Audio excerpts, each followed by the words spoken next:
Chicken স্নেকের নিরাপত্তায় master stroke, অবৈধ প্রাচীর তৈরি করতে চাইছে কেন্দ্র। এবার এই চিকেন স্নেকের ত্রিস্তরীয় নিরাপত্তায় জোর। শুক্রবার এমনটাই জানালেন স্বরাষ্ট্রমন্ত্রী অমিত শাহ। শিলিগুড়ির রানীডাঙ্গায় সশস্ত্র সীমাবল এসএসবি উত্তরবঙ্গ ফ্রন্টিয়ার হেডকোয়ার্টারে আয়োজিত এক অনুষ্ঠানে উপস্থিত হয়েছিলেন কেন্দ্রীয় স্বরাষ্ট্রমন্ত্রী। উপস্থিত ছিলেন রাজ্যের মুখ্যমন্ত্রী শুভেন্দু অধিকারী, দার্জিলিং এর সাংসদ রাজু বিস্তা। শিলিগুড়ি করিডোর বা চিকেন স্নেক মাত্র 22 কিলোমিটার চওড়া একটি সংকীর্ণ ভূখণ্ড, যা ভারতের মূল ভূখণ্ডের সঙ্গে সমগ্র উত্তর পূর্বাঞ্চলীয় রাজ্যগুলোকে যুক্ত করেছে। ভৌগোলিক অবস্থানের কারণে এই অঞ্চলটির সামরিক ও কৌশলগত গুরুত্ব অপরিসীম। অমিত শাহ বলেন, শিলিগুড়ি করিডোর 8টি রাজ্য অসম, অরুণাচল প্রদেশ, মণিপুর, মেঘালয়, মিজোরাম, নাগাল্যান্ড, ত্রিপুরা, সিকিমকে সংযুক্ত করছে। এই সরু করিডোরটি অত্যন্ত সংবেদনশীল। এর সঙ্গে 3টি অন্তরাষ্ট্রীয় সীমানা জড়িয়ে রয়েছে। একদিকে নেপাল, উত্তরে ভুটান এবং দক্ষিণ ও পূর্বে বাংলাদেশ রয়েছে। তাছাড়াও বিশেষ করে চীন সীমান্ত সংলগ্ন হওয়ায় এই করিডোরের নিরাপত্তা রাষ্ট্রের সুরক্ষার সঙ্গে জড়িত। नरेंद्र मोदी सरकार ने सिलीगुड़ी कॉरिडोर चिकन नेक के राष्ट्रीय सुरक्षा के दृष्टिकोण को, उसके महत्व को बहुत अच्छे तरीके से पहचाना है। 8 राज्यों को जोड़ने वाला ये अत्यंत संवेदनशील महत्वपूर्ण गलियारा है। 3 अंतर्राष्ट्रीय सीमाएं नेपाल, भूटान और बांग्लादेश, यही सिलीगुड़ी कॉरिडोर को लगती है और एक प्रकार से इसकी सुरक्षा राष्ट्र की सुरक्षा के साथ जुड़ी हुई है। চিকেন স্নেক বা শিলিগুড়ি করিডোরের নিরাপত্তা বিঘ্নিত হলে ভারতের মূল ভূখণ্ড থেকে উত্তর পূর্ব ভারত সম্পূর্ণ বিচ্ছিন্ন হয়ে পড়বে। কোনো যুদ্ধ বা বৈরী পরিস্থিতিতে শত্রুপক্ষ যদি এই মাত্র 20 কিলোমিটার সরু পথটি অবরুদ্ধ করে দিতে পারে, তবে উত্তর পূর্ব ভারত দেশের মূল অংশ থেকে সম্পূর্ণ বিচ্ছিন্ন হয়ে যাবে।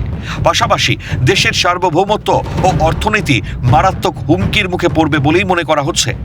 আন্তর্জাতিক সীমান্ত সংলগ্ন হওয়ায় এই অঞ্চলে অনুপ্রবেশ, মাদক ও অস্ত্র পাচারের মতন কারবার চলতেই থাকে। তাই দেশের স্বার্থে করিডোরের নিরাপত্তায় জোর দিচ্ছে কেন্দ্র। শাহ জানান, শিলিগুড়ি করিডোর এবং সমগ্র দেশের নিরাপত্তার স্বার্থে স্বরাষ্ট্র মন্ত্রক একটি বিশেষ ত্রিকোণীয় নিরাপত্তা গ্রিড তৈরি করেছে। চোপড়া, কিষানগঞ্জ এবং ধুবড়ি এই 3টি ঘাঁটি থেকে সমগ্র করিডোরের নজরদারি, সামরিক উপস্থিতি এবং প্রশাসনিক কর্তৃত্ব বহুগুণ বাড়ানো হয়েছে। নিয়মিত তিস্তা প্রহারের মতন সামরিক অনুশীলনের মাধ্যমে এই অঞ্চলকে সুরক্ষিত রাখা হচ্ছে। कॉरिडोर की सुरक्षा को अभेद बनाने के लिए त्रिकोणीय सुरक्षा ग्रिड बनाया है।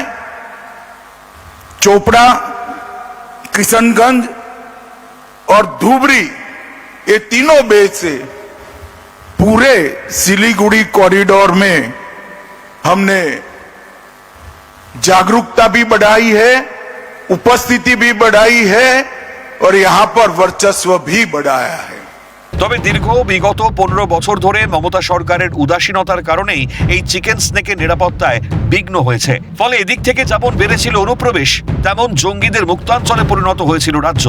2014 সাল থেকে আন্তর্জাতিক সীমান্ত সুরক্ষায় কাঁটাতারের বেড়া নির্মাণ এবং বিএসএফ এর পরিকাঠামো উন্নয়নের জন্য তৎকালীন মুখ্যমন্ত্রী মমতা বন্দ্যোপাধ্যায়ের কাছে 1129 একর জমির অনুরোধ জানানো হয়েছিল। অভিযোগ উঠেছে, রাজনৈতিক এবং প্রশাসনিক টানাপোড়েনের কারণে পূর্বতন তৃণমূল সরকারের পক্ষ থেকে এই জমি বরাদ্দ করা হয়নি। কোনো সদিচ্ছাও দেখাননি মমতা বন্দ্যোপাধ্যায়।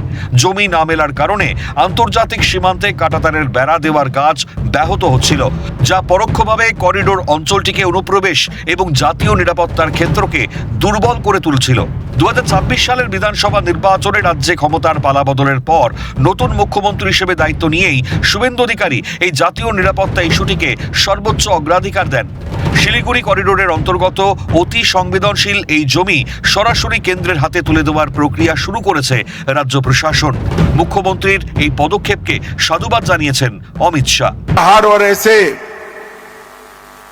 हमने कई प्रकार के अभ्यास कार्यक्रमों को भी हाथ में लिया है, मगर एक कमी थी। सिलीगुड़ी कॉरिडोर को पूर्ण रूपेण मजबूत करने के लिए भारत सरकार की एजेंसियों को 560 एकड़ भूमि चाहिए थी, जो ममता जी हमें नहीं देती थी। मैं फिर से शुभेंदु अधिकारी को अभिनंदन करना चाहता हूं इन्होंने 560 एकड़ भूमि का सैद्धांतिक स्वीकृति हमें दी। এই জমি হস্তান্তরের ফলে বিএসএফ এবং সশস্ত্র সীমা বলের জন্য আধুনিক নজরদারির ব্যবস্থা স্থাপন, সীমান্ত ফেন্সিং এবং অপারেশনাল পরিকাঠামো তৈরি এখন অনেক দ্রুত সম্পন্ন হবে। ফলে সুরক্ষিত হবে দেশ তথা রাজ্য। সৃজা সরকারের রিপোর্ট, ক্যালকাটা নিউজ।